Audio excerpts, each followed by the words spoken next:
साथियों, प्रणाम करता हूं आप सभी को। मैं आपका YouTube साथी प्रदीप राठौर आज फिर से आप सभी के बीच आया हूं। आशा करता हूं कि आप सभी स्वस्थ होंगे, मस्त होंगे और व्यस्त होंगे।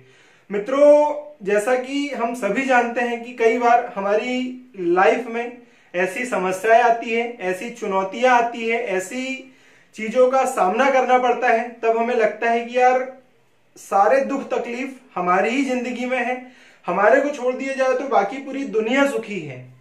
भगवान ने सारे दुख तकलीफ हमारी ही जिंदगी में डाल दिए हैं। इन्हीं सारी चीजों को लेकर बहुत सारे लोग चिंतित रहते हैं, बहुत सारे लोग परेशान रहते हैं। बहुत सारे लोगों से इन विषयों पर सुनने के बाद आज मैं आपके बीच एक धमाकेदार वीडियो लेकर आया हूं।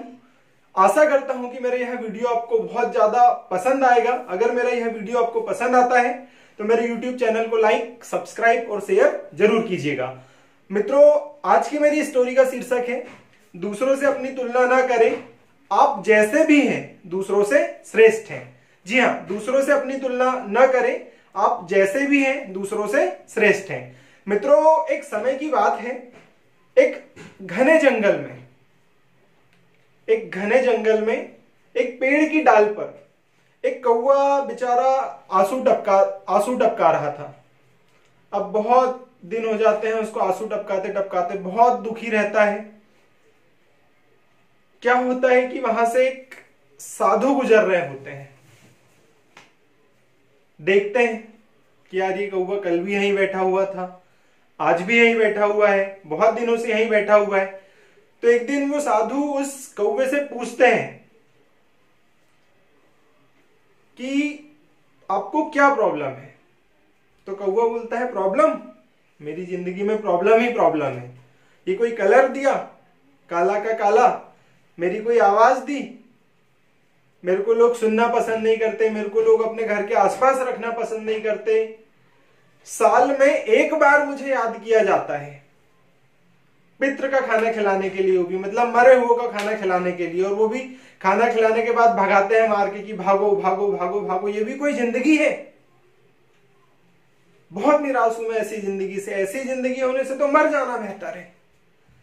तो वो साधु पूछते हैं कि वत्स, अगर तुम्हें कुछ बनने का मौका मिले तो तुम क्या बनोगे? तो बोले, मैं हंस बनूंगा। तो साधु पूछते हैं, क्यों बनोगे तुम वत्स हंस? तो बोले, क्या लाइफ है, एकदम सफेद कलर, एकदम पानी में रहने को मिलता है, एकदम मस्त लगता है। बोले तो साधु बोलते हैं, वत्स मैं तुम्हें अभी हंस बना देता हूं,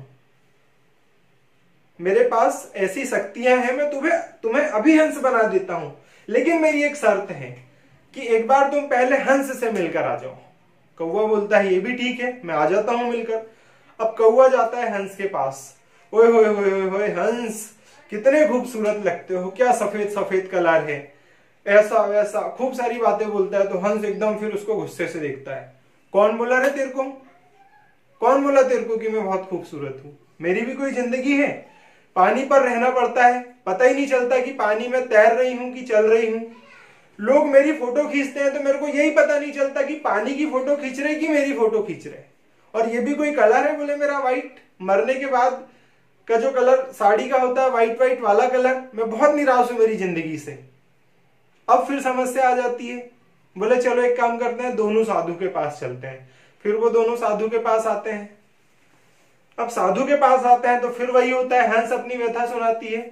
साधु पूछते हैं हंस से कि तुम्हारे हिसाब से तुमको क्या बनना चाहिए था? तो बोले, तोता बनना चाहिए था, लोग घर में पालते हैं, काजू बादाम भी खिलाते हैं, ओए होए कितनी अच्छी चोंच होती है, क्या जिंदगी होती है यार तोते की। बोले तो बोले, ठीक है, मैं तुम दोनों को तोता बना देता हूं, लेकिन एक काम करो, पहले तोते से मिलकर आ जाओ। फिर दोनों भैया चले तोते के पास। अब घूमते हैं, तोते के घोंसलों के पास जाते हैं तो बड़ी मुश्किल से उनको एक तोता मिलता है। फिर उससे वही बोलते हैं, अरे ओए होए तोते राजा, क्या जिंदगी है तुम्हारी, लोग काजू बादाम खिलाते हैं, घर में पालते हैं, तुम लोगों से बात भी करते हो। फिर तोता एकदम गुस्से से देखता है, कौन बोला रे तुमको ऐसा? ये भी कोई कलर है? आधे घंटे से बोले तुम ये झाड़ के आसपास चक्कर लगा रहे हो, पता चला था तुमको कि मैं यही हूं? पेड़ के बीच में जब मैं रहता हूं तो पता ही नहीं चलता कि मैं हूं कि पेड़ की पत्ती है। मैं बहुत दुखी हूं बोले मेरी जिंदगी से। ये भी कोई कलर है? बोले, हरा का हरा। अरे यार फिर प्रॉब्लम। अब क्या करे, तो फिर तीनों साधु के पास आते हैं। फिर साधु महाराज तोते से पूछते हैं कि अगर तुम्हें कुछ बनने का मौका मिले तो तुम क्या बनोगे? तो तोता बोलता है मैं मोर बनूंगा। कितने रंग बिरंगे कलर होते हैं, कितना अच्छा नृत्य करती है, कितनी ऐसा होता है। तो साधु महाराज फिर बोलते हैं कि मैं तुम तीनों को मोर बना देता हूं, लेकिन मेरी एक शर्त है कि तुम तीनों एक बार पहले जाकर मोर से मिलकर आ जाओ। अब फिर तीनों जाते हैं मोर के पास, तो बड़ी मुश्किल से एक मोर मिलता है। अब मोर से फिर वही बात होती है कि क्या डांस करते हो, क्या पंख है तुम्हारे। फिर मोर एकदम से चिल्लाता है उन पर, कौन बोला रे तुमको ऐसा, कोई जिंदगी है मेरी भी है। मेरे एक एक पंख के लिए लोग मुझे नोच डालते हैं। शिकारी आता है, सेफ नहीं हूं एक सेकंड के लिए भी। शिकारी आता है, जान का खतरा बना रहता है, कभी भी गोली मार देगा और मेरे पंख नोच के ले जाएगा। ऐसी जिंदगी तो होना ही नहीं चाहिए, सबसे खराब जिंदगी है मेरी। अब क्या करें? तो फिर वो तीनों मोर से पूछते हैं कि यार तुम्हारे हिसाब से सबसे अच्छी जिंदगी कौन सी है? तो मोर बोलता है कि अगर मेरे को कुछ बनने का मौका मिलेगा तो मैं कौवा बनूंगी। तो कौवा पूछता है अरे ऐसा क्यों, क्यों बनोगे तुम कौवे? तो बोले यार तुम्हारी लाइफ में कोई टेंशन ही नहीं है, न तुम्हारे कोई पंख नोचेगा, न तुम्हारे को किसी से जान का खतरा है, न कुछ है। तो बोले क्यों नहीं है जान का खतरा? तो वो एक छोटी सी वो बताता है उसको बात कि तुमने मटन बिरयानी सुनी है? तो बोले हाँ सुनी है। तुमने चिकन बिरयानी सुनी है? तो बोले हाँ सुनी है। तुमने कौवा बिरयानी सुनी है? तो बोले नहीं सुनी। जान का कोई खतरा ही नहीं है बोले तुम्हारे को। अगर मेरे को कुछ बनने का मौका मिलेगा तो मैं तो कौवा ही बनूंगी बोले।